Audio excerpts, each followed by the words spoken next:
Hello all and welcome to the concluding part of this chapter. आज आपण भोली हा जो लेसन वाचत होतो, ही जी कहाणी वाचत होतो, ह्याचा कन्क्लुडिंग पार्ट बघू.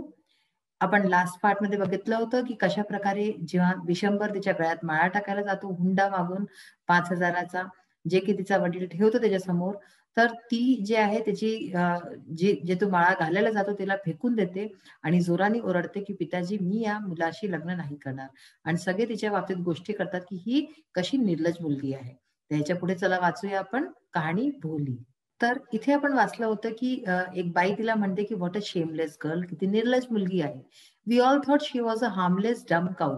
आपल्याला असं वाटलं होतं सगळ्यांना की ही एक हार्मलेस म्हणजे कुणाला नुकसान न पोहोचवणारी अशी एक डम बिना तोंडाची बिना जे काही बोलू शकते अशी एक गाय आहे. Bholi turn violently on the old women. तर भोली एकदम व्हायलेंटली आक्रमक रूपाने त्या बाई ते म्हातारी बाई होती तिच्याकडे वळली. Yes aunty you are right. तर ती म्हणली हो आंटी, हो काकू तुम्ही सही बोलताय, तुम्ही खरं बोलताय. You all thought I was a डम ड्रिव्हन काऊ. तुम्हाला सगळ्यांना असं वाटलं की मी एक मूक अशी जी आहे जिथे घेऊन जा अशी गाय आहे. That's why you wanted to hand me over to this heartless creature. आणि म्हणूनच तुम्ही सगळे हे चाहत होते की मला अशा ज्याला की हृदयहीन माणसाला तुम्ही मला सोपून देणं चाहत होते.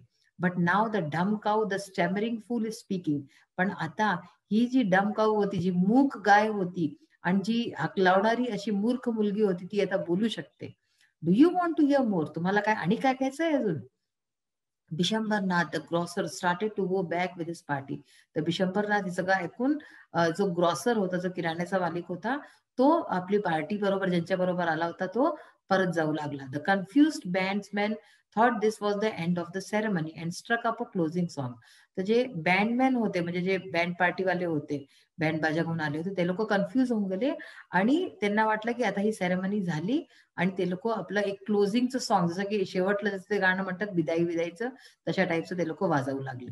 Ramlal stood rooted to the ground. रामलालचे जणू काही पाय जे आहे ते धरतीत धसून गेले होते. His head bowed low. त्याचं डोकं अगदी खालती मान खालती होऊन गेली होती. With the weight of grief and shame. त्याला इतकं दुःख आणि इतकी लाज वाटत होती की त्याचं डोकं अगदी शरमनी खालती होऊन गेलं होतं. The flames of the sacred fire slowly died down. आणि जे आगच्या लपटा होत्या ज्या की त्या हवनकुंडमध्ये होत्या, त्या हळूहळू करून त्या पण कमी होऊन गेल्या आणि विझून गेल्या. Everyone was gone. आता सगळे कोणी चाललं गेलं होतं. हर कोणी चाललं गेलं होतं. आता कोणीच तिथे नव्हतं. Ramlal turned to Bholi and said. Ramlal भोलीकडे वळला आणि बोलला, but what about you? No one will ever marry you now. What shall we do with you? तर तो म्हणाला की पण आता तुझं काय? आता तुझ्याशी कधीच कोणी लग्न नाही करणार आणि आम्ही तुझं काय करू? आता आम्ही तुझ्याबरोबर काय करू? And Sulekha said in a voice that was काम अँड स्टडी. आणि सुलेखाने एकदम शांत आवाजात प्रेमाने बोलली ती, डोंट यू वरी पिताजी. ते म्हणाले की तुम्ही अगदी चिंता नका करू, काही काळजी नका करू पिताजी. In your old age I will serve you and mother. तर मी तुमच्या म्हातारपणी तुमच्या जेव्हा तुम्ही वृद्ध होऊन झाले तर मी तुमची सेवा करेन, तुमची आणि आईची. And I will teach in the same school wear I learn so much. आणि मी त्याच शाळेत पडवेने, त्याच शाळेत शिकवेने जिथे मी इतकं सगळं काही शिकले. Isn't that right ma'am? तर आपल्या टीचरला विचारते की का हे खरं नाहीये का ma'am? The teacher had all along stood in a corner watching the drama. तर टीचर पूर्ण टाइम तिथे साईडला उभी होती हे सगळं बघत. येस भोली ऑफकोर्स शी रिप्लायड. तर ती म्हणली हो भोली, बिलकुल तू आमच्या शाळेत पढवशीलच. And in her smiling eyes was the light of a deep satisfaction. आणि तिच्या हसऱ्या डोळ्यांमध्ये जणू काही तिला जे आहे ना एक सॅटिस्फॅक्शन होतं, एक संतुष्टीचं जो आहे जणू काही दिवा कोणचा जळत होता तिच्या डोळ्यांमध्ये. That an artist feels when contemplating the completion of her masterpiece. तो तिच्या डोळ्यात तशाच प्रकारचं सॅटिस्फॅक्शन होतं, तशीच संतुष्टी होती जशी कोणचा आर्टिस्ट जो असतो तो आपलं जेव्हा फील करतो, जेव्हा त्याचं कोणतं ड्रॉइंग या काही मास्टरपीस जो आहे पूर्ण होऊन जातो तेव्हा त्याला जसं फील होतं तशाच प्रकारे त्याच्या टीचरला फील होत होतं. म्हणजे काय की जसं कोणा आर्टिस्टचं मास्टरपीस असतं तर तशाच प्रकारे ही टीचर ही एक आर्टिस्ट होती आणि हिच्याकडून घडलेली जी हा मास्टरपीस होता, हा जो ही जी मुलगी होती जिला सगळे भोली म्हणते, ही एक मास्टरपीस होतं तिच्या हातचं. कारण की तिने तिच्या हात तो करेज दिला, ती हिंमत दिली की ती सगळ्यांसमोर बोलू शके आणि अशा प्रकारे आपल्याला ठेवू शके. तर खूप सुंदर कहाणी होती. K.A. अब्बास याचे लेखक होते. तुम्हाला नक्कीच आवडली असेल. आता याचे एक्सरसाइज बघूया आपण. आफ्टर द इन्सिडेंट पहा complete the following sentences using the words given in brackets. Brackets मध्ये काही शब्द दिलेले आहे आणि आपल्याला फिलअप करायचे त्यांना. तर बघा, after the accident Juhi's face was, accident नंतर जुहीचा फेस काय झाला होता? डिसफिगर्ड. तर ह्याचा आन्सर काय होईल? Disfigured. It took a long time to straighten the dash bundle of wool. खूप वेळ लागला जे आहे बंडल जो वूलचा होता, म्हणजे जे ऊन असतं ना, तर ते ऊनचा जो बंडल होता त्याला सुध करायला. त्याच्यात काय होईल? मॅटेड. मॅटेड म्हणजे उलजलेला. ठीक आहे ना, उलजलेला बंडल सुध करायला त्याला खूप वेळ लागला. After class students dash out of their lunch break. तर आफ्टर क्लास स्टुडंट्स स्करीड. ठीक आहे ना, पळाले ते आपल्या लंच ब्रेक करता. One should never dash the disabled person. तर ह्युमिलिएट, डी मध्ये काय येईल? Humiliate. One should never humiliate, त्यांना कधीच ह्युमिलिएट नाही केलं पाहिजे. Nutan was dash of a sister who won the best singer award. तर नूतन वॉज एनव्हियस, म्हणजे तिला जळण होती आपल्या बहिणीशी, जिला की बेस्ट सिंगरचा अवॉर्ड मिळाला. Corruption is a dash act. Corruption is a contemptible act, म्हणजे की हे कंटेम्प्टेबल लिहिलंय म्हणजे हेट्रेडफुल असा ऍक्ट आहे. We are dash seriously about buying a new apartment. तर वी आर काय होईल याच्यामध्ये? Contemplating seriously about buying a new apartment, म्हणजे आम्ही खरंच सोचतोय एक नवीन अपार्टमेंट घ्यायचं. लास्ट आहे I was dash to see a snake in my room. I was startled. Startled म्हणजे काय? आश्चर्यचकित होऊन जाणं. तर मी आश्चर्यचकित झाले आपल्या रूम मध्ये एका स्नेकला, सापाला बघून. तर हे ह्याचे सगळे आन्सर्स बघितले आपण. आता नेक्स्ट बघूया आपण.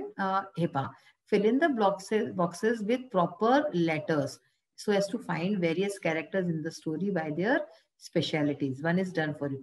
पहा, इथे आपले जे कॅरेक्टर्स आपण वाचले होते त्यांचे नावं दिलेले आहेत काही. तर आपल्याला ओळखायचं की कुठे कोणचं नाव येईल. फर्स्ट दिलेलं आहे नंबरदार. ठीक आहे, रामलाल जोकी होता नंबरदार. सेकंड बघा, इथे तुम्हाला काही कळतंय काय येईल? सेकंड मध्ये येईल टीचर. TEACHER. तर टीचर. बी मध्ये येईल टीचर. थर्ड मध्ये काय येईल बघा? हेडमिस्ट्रेस. थर्ड मध्ये तहसीलदार. Sorry, TEHSILDAR. तर अशा प्रकारे तहसीलदार हे थर्ड मध्ये, सी मध्ये येईल. मग फोर्थ मध्ये येईल हेडमिस्ट्रेस. HEADMISTRESS. तर हेडमिस्ट्रेस झालं. नेक्स्ट आहे, आता या दोन मध्ये थोडं स्पेलिंग मिस्टेक आहे. हे जे प्रिंटिंग मध्ये ऍक्च्युअली मिस्टेक आहे. ह्याचे वर्ड्स काय आहे बघा. ह्याचा वर्ड आहे रामलाल, RAM. आता इथे H नाहीये, इथे L होईल, LAL.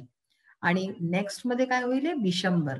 तर या दोन्ही मध्ये थोडस स्पेलिंग मिस्टेक, हे जी छपाईमध्ये प्रिंटिंग मध्ये मिस्टेक आहे. स्पेलिंग तुम्ही बघू शकताय, BISHAMBER. तर अशा प्रकारे याचं जे आहे सेंटेन्सेस हे होईल.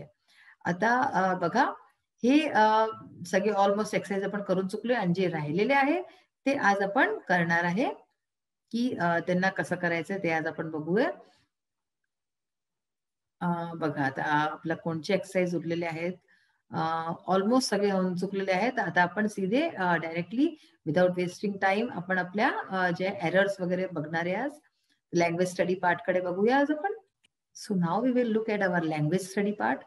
Question number 3 is correct the errors in the following sentences. इथे काही सेंटेन्सेस आहेत त्याच्यामध्ये एरर्स आहेत, चुका आहेत इंग्लिशच्या ग्रामरच्या related. Focus on verbs and subject, ज्या की वर्ब आणि सब्जेक्टची रिलेटेड आहेत. तर त्याच्यावरती आपण फोकस करू तर आपल्याला तुरंत कळेल की काय चुका आहे. ऑल चिल्ड्रन एक्सेप्ट भोली वॉज हेल्दी अँड स्ट्रॉंग. आता बघा, ऑल चिल्ड्रन एक्सेप्ट भोली वॉज. तर इथे हे वॉज जो आहे, ऑल, जर आपण एक्सेप्ट भोली हटवून द्या तर all children was healthy and strong. तर हे सही वाटतंय तुम्हाला? हे गलत आहे, कारण की ऑल चिल्ड्रन, चिल्ड्रन म्हणजे प्लुरल झालं. तर इथे काय येईल? वर येईल. ऑल चिल्ड्रन एक्सेप्ट भोली वर हेल्दी अँड स्ट्रॉंग, म्हणजे भोलीला सोडून बाकीचे सगळे मुलं हेल्दी आणि स्ट्रॉंग होते. Since childhood everyone will have calling her Bholi. म्हणजे बघा, since childhood everyone will have calling. तर इथे काय होईल? Since childhood everyone had been. Will have कसं होईल, विल तर म्हणजे फ्युचर मध्ये होऊन जातं, तर म्हणून इथे काय होईल, everyone had been calling her Bholi. Third आहे if girls goes to school who will marry them. If girls goes, तर हे पण चुकीचं आहे. गर्ल्स प्लुरल आहे तर इथे गोज नाही येईल, इथे गो येईल. गोज केव्हा येतं, जेव्हा इकडे सिंग्युलर असतं. ठीक आहे ना. तर if girls go to school हे इथे येईल. नेक्स्ट आहे new clothes was never made for Bholi. हे पण आपण न्यू क्लोथ्स म्हणतोय ना, क्लोथ्स म्हणजे काय झालं, प्लुरल झालं परत तेच, तर इथे वॉज नाही येता वर येईल. New clothes were never made for Bholi. Next आहे the garland were flung into the fire. The garland आहे, गार्लँड्स नाहीये. जर गार्लँड्स असते तर मग वर होतं. इथे एक माळाची गोष्ट होती. गार्लँड म्हणजे काय, माळा. The garland was flung, the garland was flung into the fire. Next आहे do you wants to hear me. Wants आणि यू हे अगदी बरोबर नाहीये. हे वर्ब जे आहे इथे डू यू वॉन्ट होईल. वॉन्ट्स कशा बरोबर लागेल, वॉन्ट्स ह्याच्या बरोबर नाही लागेल. ठीक आहे ना. ही वॉन्ट्स, शी वॉन्ट्स ह्याच्या बरोबर असतं. तर do you want to hear more. Aren't that right, तो इजंट दॅट राईट है ना. दॅट म्हणजे की ते काय, ते खरं नाहीये, तर काय ते ठीक नाहीये, तर isn't that right, is not. I will teaches in the same school. I will teaches, I will teach. ठीक आहे ना. मी जे आहे शिकवेने त्याच शाळेमध्ये, तर आय विल टीचर्स नाही होईल, इथे होईल I will teach in the same school. तर अशा प्रकारच्या चुका होत्या ज्या आपण बघितल्या. नेक्स्ट आहे इंग्लिश वर्कशॉपचा एक क्वेश्चन आहे.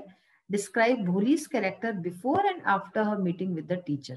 भोलीचा कॅरेक्टर सांगायचा इथे टीचरच्या भेटायच्या आधी, टीचरच्या भेटायच्या नंतर.